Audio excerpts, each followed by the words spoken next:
Hello दोस्तों, नमस्कार। मैं नीलम विश्वकर्मा स्वागत करती हूँ अपने यूट्यूब चैनल पर आप सभी का।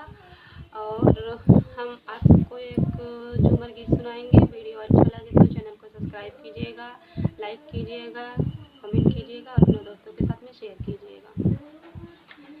बालू रे तवा में ना नदी हेराई गईल ना, बालू रे तवा में ना नदी हेराई गईल ना।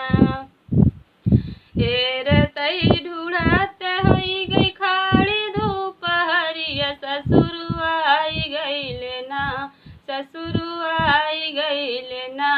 झट से काढ़ू मैं घूंघटवा पटला जाई गईल ना, झट से काढ़ू मैं घूंघटवा पटला जाई गईल ना। बालू रे तवा में ना नदी हेराई गईल ना।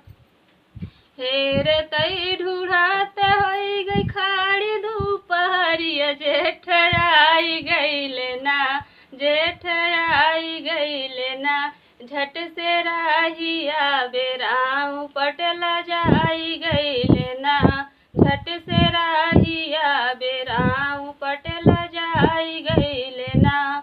बालू रे तवा में ना नदी हेराई गईल ना, बालू रे तवा में ना नदी हेराई गईल ना।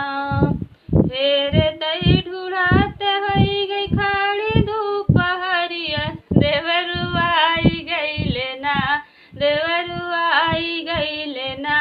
झट से नैन में लड़ाऊं पटला जाई गईल ना, झट से नैन में लड़ाऊं पटला जाई गईल ना। बालू रे तवा में ना नदी हेराई गईल ना।